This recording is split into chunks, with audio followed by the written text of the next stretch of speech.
Hello everyone. तो आज हम बैठे हुए थे तो हमने सोचा कि हम कुछ आप लोगों से बातें करें, कुछ अपने बारे में बताएं। और एक जो टॉपिक है जो मैं और मेरे हस्बैंड कई बार डिस्कस करते हैं, और हम चाहते हैं कि अब हम अपने जैसे और लोगों से मिल पाएँ। तो बताते हैं आपको, आज का टॉपिक है basically child free. So basically podcast का मेन पर्पस यही है कि हम और अपने जैसे लोगों से मिल पाएँ, उनके रीज़न जान पाएँ कि चाइल्ड फ्री लोग और हैं जो चॉइस से हैं। तो इसी बात को आज हम आगे बढ़ाएंगे, और मैं और अपने हस्बैंड के साथ। तो अभी मेरे हस्बैंड बताएंगे कि क्या होता है, मतलब मैं उनसे पूछती हूँ कि क्या होता है चाइल्ड फ्री। चाइल्ड फ्री और आई थिंक चाइल्डलेस, ये दो ही चीज़ें हैं, दो वर्ड्स हैं जिसमें हम आपस में कंफ्यूज हो जाते हैं। और हमारी सोसाइटी में, स्पेशली इंडिया जैसी सोसाइटी में, तो काफ़ी कन्फ्यूजन है कि क्या है चाइल्ड फ्री और क्या है चाइल्डलेस। चाइल्ड फ्री वो हैं जो अपनी मर्ज़ी से बच्चे नहीं करते, या शायद पोस्टपोन करते हैं, और शायद कभी नहीं करते। यूजुअली कभी नहीं करते, बट आई थिंक हमारे सोसाइटी में जैसे होता है कि हम कोई बात सीधी तरीके से नहीं करते हैं, और हम भी नहीं करते हैं, हम ट्राई करते हैं। हाँ। पर शायद हमारी ये बचपन से ऐसी अपब्रिंगिंग है कि हम नहीं कर पाते हैं। तो चाइल्ड फ्री मेरे हिसाब से वही है जो बच्चे अभी नहीं कर रहे या करना नहीं चाहते। शायद may be you can add.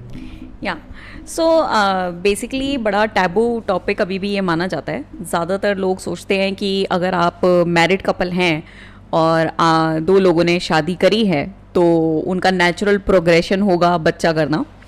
लेकिन अभी हम काफ़ी देख रहे हैं कि कपल्स हैं, मैरिड हैं, 5 साल 10 साल तक भी मैरिड हैं और बच्चे नहीं करते हैं। तो जो अपनी खुशी से, बेसिकली अपनी चॉइस से बच्चा नहीं करते हैं, तो उनके लिए एक टर्म है चाइल्ड फ्री। और उनको ज़्यादातर लोग चाइल्डलेस नहीं बोल सकते, क्योंकि चाइल्डलेस इज़ कि आप चाहते तो हैं पर आपकी मजबूरी है कि आप नहीं कर सकते। पर यहाँ पर चाइल्ड फ्री वो लोग हैं जो बाय चॉइस ये स्टेप उठाते हैं, और उनकी एबल बॉडी होती है और सब कुछ होता है, but they just don't want a child. I think अब ये काफ़ी क्लियर है कि what is child free and childless. But अब हम ये बात करेंगे कि ऐसा फिनोमिना पहले भी होता था या ये अभी ज़्यादा दिखने लग गया है, और क्यों ये ऐसा दिख रहा है, और इसकी एक्सेप्टेबिलिटी सोसाइटी में है या नहीं है। इससे पहले एक आई थिंक पॉइंट जो हम मिस करें वो है कि purpose of this podcast, I think वो हम बताना मिस कर गए। तो पर्पस इस पॉडकास्ट का ये है कि अब सिंस आप सबको पता है चाइल्ड फ्री कौन है, तो हम भी चाहते हैं ये कम्युनिटी एक दूसरे से कनेक्ट करे, ग्रो। तो ये काफ़ी फास्ट हो रही है, दुनिया भर में हो रही है, और आगे हम डिस्कस करेंगे क्यों हो रही है और कैसे हो रही है। पर इस पॉडकास्ट, इस चैनल का मेन पर्पस यही है कि ज़्यादा से ज़्यादा जो इस चाइल्ड टाइप के कपल्स हैं, जो कभी अपने आप को डिंक कहते हैं, डबल इनकम नो किड्स, कभी अपने आप को double income no kids with dog कहते हैं, विद लिटिल डॉग कहते हैं, और जो खुद अपने आप को चाइल्ड फ्री पार्टनर्स कहते हैं, वो एक दूसरे से कनेक्ट करें, एक दूसरे को सपोर्ट की ज़रूरत हो तो सपोर्ट करें, और कम्युनिटी एक दूसरे से कनेक्ट करे। बेसिकली ये है कि ये चाइल्ड फ्री बहुत सारे ग्रुप्स इंडिया के बाहर तो हैं और बहुत फेमस हैं, पर इंडिया में इस टाइप का ओपनली आज भी कोई नहीं बोलता है कि you know why they are child free. Because यहाँ पर क्या है कि अभी भी इतनी एक्सेप्टेबिलिटी नहीं दिखती, इन द सेंस कि दूसरे लोग सोचते हैं कि either you are not able to have it, और दूसरे लोग आपको कन्विंस करने लग जाते हैं why you should have it. So ये बहुत ही अजीब सी एक कॉन्वर्सेशन हो जाती है। तो लाइक माइंडेड लोग इस ग्रुप में मिलना मुश्किल होता है। तो यही हमारा पॉडकास्ट का रीज़न है कि हम अपने जैसे लोगों से कनेक्ट करें। तो इसी के बारे में हम बात करेंगे। इस पॉइंट पे शायद एक जब मैं इंट्रोड्यूस ही कर रहा था तो कहीं ना कहीं टैबू बातचीत में मुझ में भी है, मे बी माइंड में नहीं है पर बातचीत में अभी भी है। जैसे चाइल्ड फ्री को डिफाइन किया थोड़ा पॉलिटिकली करेक्ट होकर, जहाँ पर जो मेरी पार्टनर है उन्होंने बहुत क्लियरली डिफाइन कर दिया, पर मैंने टाल मटोल की और कुछ पॉलिटिकली करेक्ट बोला। बिकॉज आई थिंक वही है, बिकॉज इतना ओपनली हमने अभी भी इसको डिफाइन नहीं करते हैं। तो आई थिंक काफ़ी लंबा इंट्रोडक्शन हमने कर लिया है, अब आगे चलते हैं। Rising why child free lifestyle is rising across the world, ये नेक्स्ट टॉपिक है। तो do want to? So basically अभी हम देख रहे हैं कि ऐसा लोग ज़रूर इस बारे में बात नहीं करते हैं, पर इंडिया में भी अभी बहुत सारे चाइल्ड फ्री कपल्स दिख जाते हैं जिनकी हैप्पी मैरिजेस हैं, वो खुश हैं आपस में और वो ऑप्ट कर रहे हैं कि वो बच्चा नहीं कर रहे हैं। अच्छा, लेकिन ये ऐसा है कि ये फिनोमेना सिर्फ हम इंडिया में ही नहीं देख रहे हैं, बहुत जगह देख रहे हैं कि पॉपुलेशन जो ग्रोथ है और जो रिप्लेसमेंट रेशियो है वो डिक्रीज़ हो रहा है। तो अभी यहाँ पर जो मैंने टर्म यूज़ करी रिप्लेसमेंट रेशियो का मतलब ये होता है कि बेसिकली पॉपुलेशन को बराबर रखने के लिए लेमन टर्म में, कि जैसे हम दो हमारे दो, कि मतलब अगर आप धरती पे आए हैं तो आप अपना एक अंश उतना रिप्लेस करके जाएं। तो अगर जैसे हस्बैंड वाइफ हैं तो उनके 2 मिनिमम बच्चे होने चाहिए, सो दैट कि एबल बच्चे होने चाहिए, सो दैट कि अगर वो जब उनकी ज़िंदगी ख़त्म हो तो 2 लोग और धरती पर हों। तो ये बहुत ज़्यादा डिक्लाइन हो रहा है और हर जगह डिक्लाइन हो रहा है। तो हाँ, और एग्जैक्टली आप गूगल कर सकते हैं क्या होता है वो रिप्लेसमेंट रेशियो।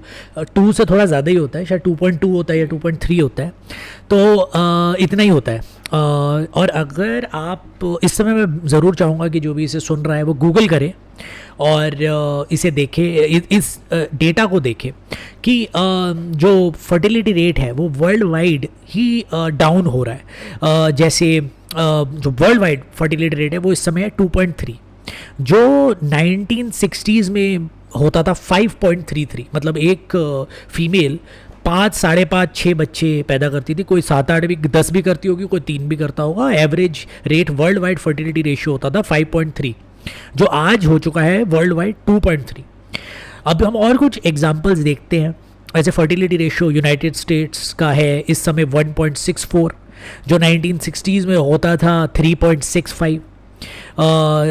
यूनाइटेड किंगडम का इस समय चल रहा है 1.56, जो काफ़ी नीचे है 2.2 और 2.3 के रिप्लेसमेंट रेशियो से, और वो अब हो चुका है जो पहले 1960s में था यूनाइटेड किंगडम में, वैसे 2.8 ही था वहाँ पे तब भी, और अब है 1.56। और इसके बाद जैसे EU में है 1.53, और कुछ और कंट्रीज़, क्योंकि कुछ ऐसी होते हैं कि मिडल ईस्ट के कुछ कंट्रीज़ हैं या एशिया के कंट्रीज़ हैं, वहाँ पे भाई अभी भी लोग बच्चे बहुत पैदा कर रहे हैं। हमारी कंट्री में तो पॉपुलेशन एक्सप्लोजन अभी भी एक टॉपिक है, जो कि वो टॉपिक होना नहीं चाहिए, बट वो भी अभी भी एक टॉपिक है। और अब जैसे हम कंट्री पकड़े सऊदी अरेबिया, तो हम एक्सपेक्ट करते हैं शायद वहाँ पे काफ़ी ज़्यादा ये फर्टिलिटी रेट बहुत हाई होगा, पर वहाँ भी इस समय है 2.46, जो रिप्लेसमेंट रेशियो से थोड़ा सा ऊपर है, पर ये 1960s में होता था 7.6। और अगर हम पकड़ें सिंगापुर को, जहाँ पे 1960s में फर्टिलिटी रेशियो होता था 5.4 और अब हो गया है 1.1। और बांग्लादेश, जिसे हम कह सकते हैं राइजिंग इकोनॉमी एशिया के अंदर, जहाँ पे रिप्लेसमेंट रेशियोज 1960s में होता था 6.8, पता नहीं इंडिया से भी शायद ज़्यादा होगा उस समय, और अब है 2.03। और एक बस फाइनल इंडिया का हमारा जो है रेट, जो होता था 1960s में 5.97 और अब ये हो गया 2.05, और जितना मुझे याद है रिप्लेसमेंट रेशियो 2.2 का होना ज़रूरी है और ये कम हो गया है। तो ये एक वर्ल्ड फिनोमिना है। तो आपको क्यों लगता है ये एक वर्ल्ड फिनोमिना है? सो बेसिकली इन शॉर्ट इतना डेटा बता के हमें यही पता लगता है कि अक्रॉस द वर्ल्ड लोग बच्चे नहीं कर रहे हैं जितने पहले करते थे या पहले बच्चे होते थे अभी। तो इसमें अब हम यही एक्सप्लोर करना चाहते हैं कि इसका क्या रीज़न है।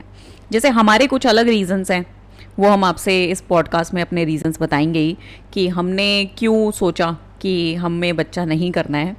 और बाकी जो हमारे फ्रेंड्स भी हैं आसपास, तो भी हम देखते हैं कि ज़्यादा किसी के 2 या 3 बच्चे तो आजकल किसी के दिखते ही नहीं है, मोस्टली आर 1 चाइल्ड।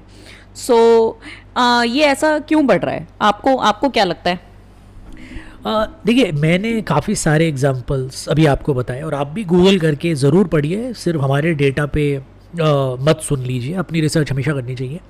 और इसमें एक कॉमन कड़ी है, एक कॉन्टिनेंट अगर आप देखेंगे उसे मैंने मिस कर दिया, और वो है अफ्रीका, जहाँ रिप्लेसमेंट रेशियो या फर्टिलिटी रेट कम हो रहा है, बट वो काफ़ी मार्जिनली ही कम हो रहा है। और अफ्रीका के अंदर भी सबसे हाई फर्टिलिटी रेट जो है वो है सब सहारन एरिया का, which is like the poorest area of the world.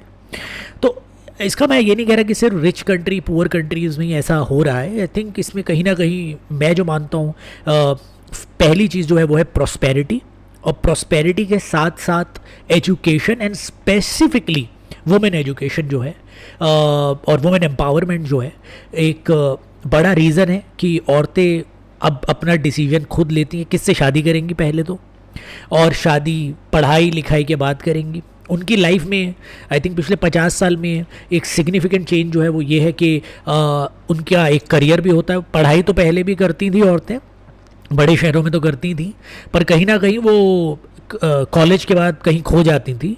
हम हार्डली देखते थे, अगर कोई 60s 70s या 80s या इवन 90s का आप ऑफिस स्पेस देखेंगे या 2000s का भी देखेंगे, वहाँ पे अचानक